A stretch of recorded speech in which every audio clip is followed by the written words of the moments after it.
All right, Happy New Year, everybody.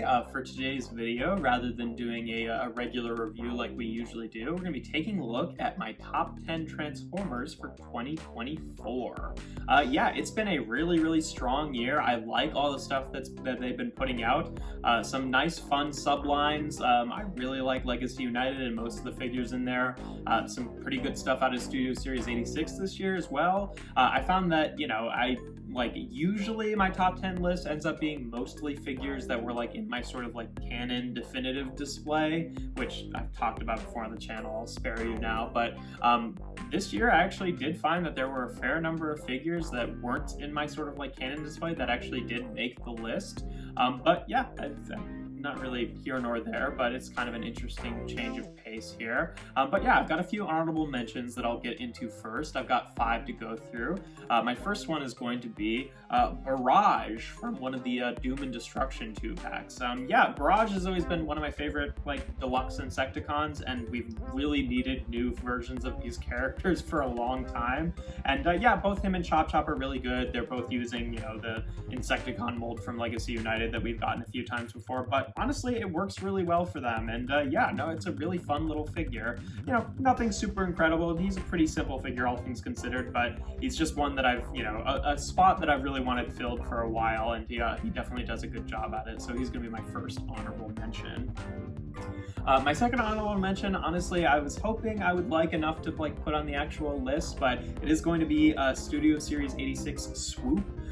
He's a fun figure. He's not without issue, and I'm not quite as taken with him as some of the other Dinobots, especially Grimlock. I still think that he's by far the best of the 5 of them. But, he's a great fun figure, and it is really good to get, all 5 of the Dinobots in these leader scales, in this leader scale. And he's a very nice looking figure. He's just, didn't blow me out of the water. But yeah, no, it's nice to have a big beefy Swoop, and so he's going to be one of my honorable mentions here. My next honorable mention is going to go to Studio Series 86 Bumblebee. Again, of my first of the non-canon figures that made it onto my list. I like this guy a lot. He's not perfect. I find that, the transformation is a little bit fiddly. The car mode, I have a hard time kind of getting to stick together and get all 4 wheels kind of planted on the ground. But other than that, he's a really fun little figure. I do like his vehicle mode, even if it's not totally perfect. I do really like his robot mode. I like that he's, got adequate weapon storage in both modes, which, I mean, technically you're supposed to just pick it onto the back, but in alt mode, but you can actually fit it on the inside of him, so that works for me. But yeah, no, he's a great little Bumblebee. He doesn't really replace the Netflix one for me, and I'm super excited to get that actually yellow version of the Netflix mold next year that they're doing. So I'm super excited about that figure. But he is a very fun little Bumblebee and does some neat tricks, so he's going to be my next honorable mention. And then next up on the list is going to go to Filch from the Star Raiders or Star Seekers line. And yeah, she was my favorite one of the Star Raiders. I mean, I like the Air Razor mold, and I think she's a great use of it. I love the new head sculpt and the new bird head sculpt as well. I like the way that they, handled the wings. She's just a really cool figure, and definitely it's cool to actually get a version of this character done in plastic, since there wasn't actually one for the RAD 2015 line. So yeah, she'll be my next honorable mention. And then last but not least, I really wanted this guy to stay on the list, but unfortunately he just, not quite as good as the 10 figures that actually made it onto the list. But my 5th honorable mention is going to go to Legacy United Target exclusive Squeeze Play from one of the Target exclusive 4-packs, and I really like this guy. I was a little bit, not sure at first when I saw that he's going to be a retool of the Mindwipe mold, because Mindwipe was one of my least favorite figures from Titans Return, but that was mostly because of Mindwipe's legs, and he's completely retooled the legs down, and I really like this guy. I like his monster mode. I know it's not perfect, and the way that you're supposed to actually transform it, I think, looks a little bit worse than if you hunch the head over a little bit more. But I've always had a soft spot for Squeeze Play, and I've always wanted a new version of this character, and yeah, I really like this guy, even if he's not totally perfect. But yeah, no, he's a fun, adequate little deluxe, so he's gonna be my last honorable mention here. Then getting on to the actual top 10, the first thing on my top 10 list, number 10, is going to go to Transformers Legacy United G1 Universe Optimus Prime, the kind of diet version of the Missing Link Optimus Prime. And yeah, he is just such a fun little figure.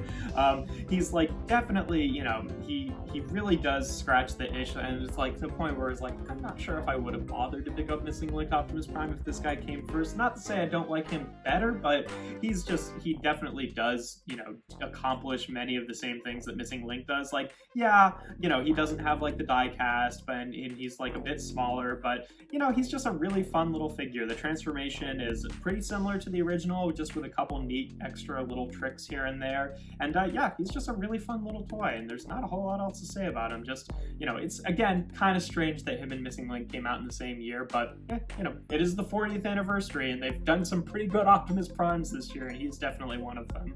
I like how he's got the rubber tires. I think that, you know, the axe looks good, the gun looks good, he's got a fun little transformation, and he definitely just like hits that sweet spot of feeling like the original toy with, you know, kind of an update to him. But yeah, he'll take my number 10 slot. For number 9, we're going to be moving on to Transformers Studio Series Bumblebee Movie Shockwave. He's just such a pretty toy. I like this guy a lot. Like, yeah, he doesn't have the, you know, proper bicep swivels, and that's like kind of the main thing against this figure, but he's got a fun transformation. His vehicle mode, I mean, obviously is a Cybertronian tank, so it's a little bit nothing, but I like the design of it. I think that it is kind of like a nice homage to the Transformers Prime version of him. I love his like stupid flat head and like the, you know, the nice purple on the chest there. He's got a little bit of that like, you know, battle damage stuffing, but just enough to kind of like make it look interesting, not to be just too distracting. And yeah, no, he's just a really fun toy to mess around with. And yeah, he's gonna take my number 9 slot. For number 8, it's the first figure that is actually part of my, you know, proper canon display, and that is going to be Legacy United Leader Class Tigerhawk. And yeah, this was a Beast Wars character that definitely needed an update. The original, you know, toy is like, it's fine, but it's definitely aged a bit, and like the gimmicks kind of like flop all over the place, and mine's got some broken joints and stuff like that. But yeah, no, this guy stays really, really true to the original toy, just, you know, kind of like removing all the gimmicks and just adding nice articulation, also making him look a little bit more cartoon accurate with the purple rather than the blue, and without the like, you know, flip over bird battle mask, since he didn't have that in the show. And yeah, he's just a really fun figure. I don't often find that I like actually pick him up all that often, but you know, he does look really, really nice on the shelf, and he was just a character that we just really needed an update of, and he does not disappoint. Moving on to number 7, we're going to be taking a look at our Titan class for the year, Legacy United Tidal Wave. And yeah, he's a really cool Titan class figure. I would have been satisfied with a Commander class of Tidal Wave. I know that like his scale was super wonky in the cartoon, and sometimes he'd be humongous, and sometimes he'd be like a foot taller than everyone else. But yeah, no, I like him as a Titan class. I think it works. I mean, I do appreciate the like gimmick that they were trying to do with like the smaller version of him to attach to, you know, the most recent Megatron/Galvatron, but I don't really make use of those. But still, he's just a really nice, fun, satisfying figure. Some people did have issues with like the knees. Mine, like, they sound a little stringy, but they feel super good, so I can't imagine they would like break, but it's, you know, if it happens, it happens. But yeah, no, he's a really nice, beefy Titan class figure with nice added articulation, and definitely a great update of this character who really did need one.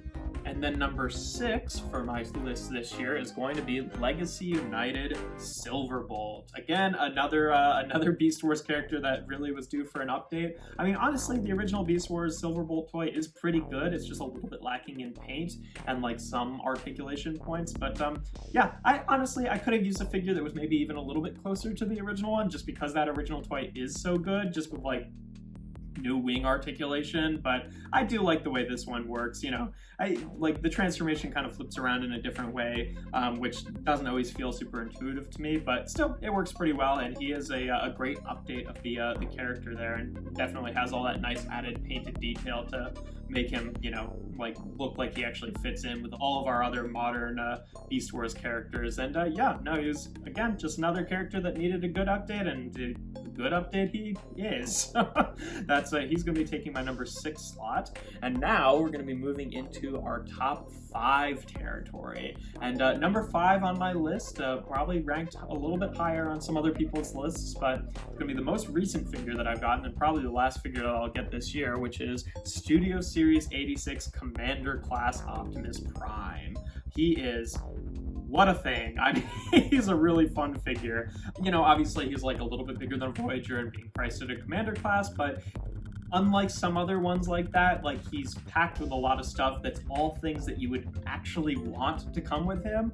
He's got a great looking robot mode, a great looking truck mode. I love the way that the trailer works. It definitely doesn't feel like they like cheaped out in any regards, like, you know, a lot of people feel about the Earthrise version.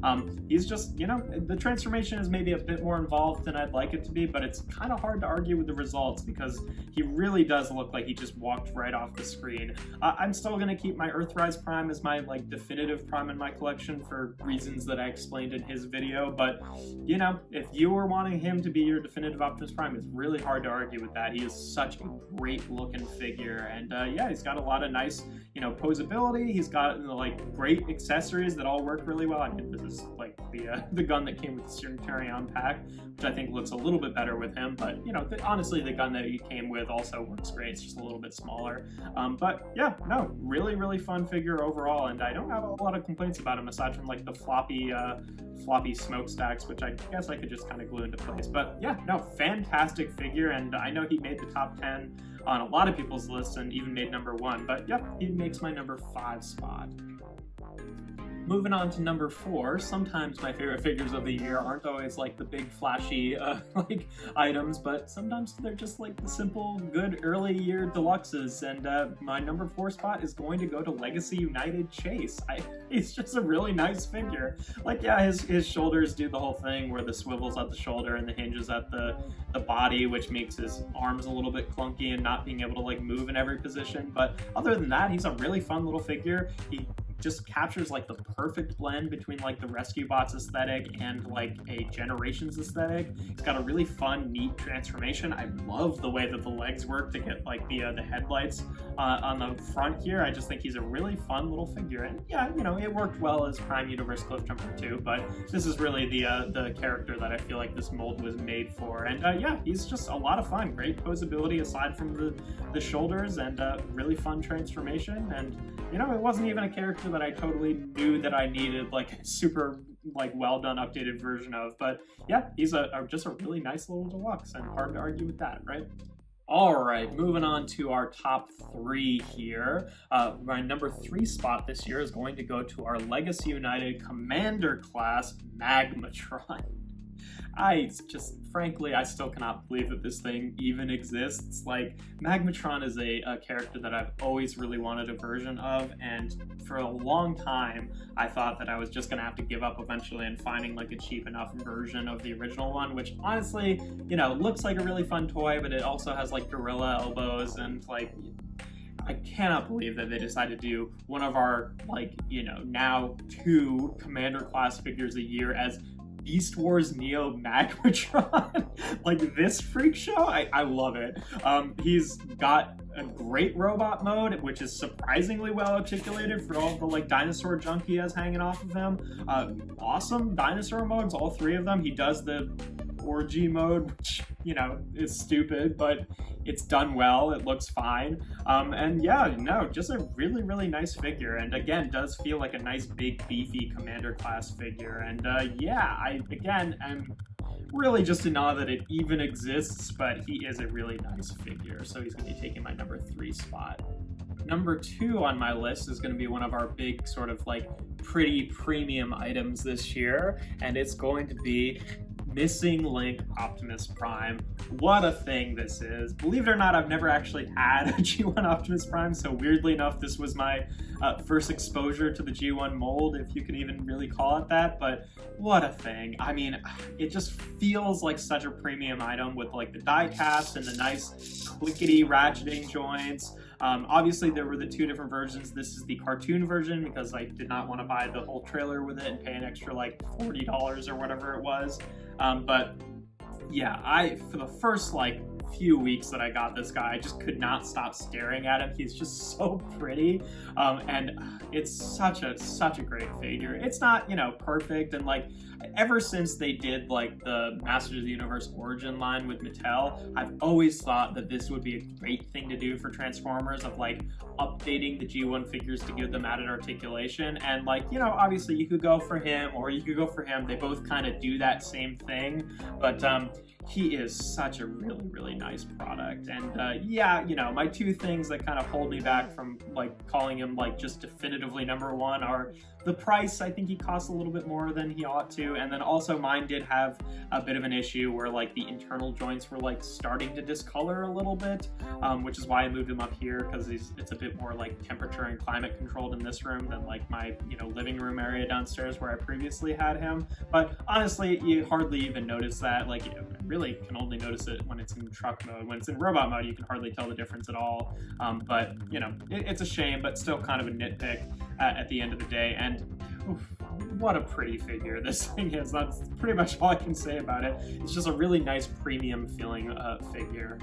But yeah, still there was one more figure that I liked even better than him. And just like I said with Chase, sometimes the big flashy exciting products like our Titan classes and our Commander classes and our Missing Link Optimus Primes are not the thing that actually kind of takes my heart from the air. And this year, it's gonna have to go to Legacy United Gears.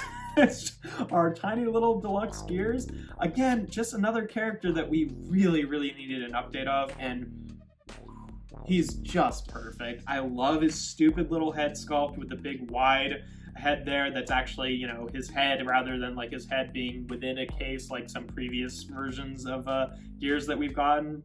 And then he just ended up being like a really fun little figure. Like, he's got a really fun, intuitive, easy, but clever transformation. His truck mode is adorable. Somewhat incidentally, he just ends up having like kind of incredible posability. Like, you know, he's got like a full knee bend there. He's got the nice, you know, bits here where like the hip piece is like actually part of the leg, which I always appreciate. His arms can get the full bend. He's got, for transformation, he ends up with a forward and backward butterfly joint, which is really nice, and you can get some really nice expressive poses with him. Again, you just like, you wouldn't expect such a banger to be, you know, Gears of all people, but he's just a really fun little toy, and you know, sometimes that's all that does it for me. But yeah, honestly, with my top 10 list, like, they kind of fluctuate day to day. You know, it's like, you know, Gears is #1, and he's been #1 on my list for a while, but sometimes I'll be feeling more favorably about Magmatron or our Studio Series Optimus Prime or Missing Link Optimus Prime, but Gears is, I think, the one that overall I think I like the best this year, and he's just a really fun little toy. But yeah, that's been my my top 10 list of 2024. Again, like I said, it's been a really good year. I think there's a lot of really fun stuff that that came out this year, and I'm super excited for 2025 with all the Age of the Prime stuff. Like, I've been working on my like 13 Primes collection for such a long time, and like I only have like a little less than half of the members, and only like 2 of them are actually officially supposed to be those characters. So to get like new updated versions of the 13 Primes for like some of them the first time in any plastic form and in the main line is so exciting. So yeah, I'm really pumped for that. But hey, 2024 was also a really good year for Transformers, as you saw with this list. Like, an average deluxe ends up being my #1 spot, not because the other ones were bad, but just because he's just that good. But yeah, that pretty much does it for my list this year. Thank you for watching the video. If you've made it this far, make sure to leave a comment down in the comment section of your own top 10 list. I'm sure it'll look a little bit different than mine, but hopefully a bit of overlap there. If you enjoy my videos, make sure to leave a like and consider subscribing to the channel. I do reviews usually every Tuesday, Thursday, and Sunday. And without further ado, here we have my top 10 Transformers list for 2024.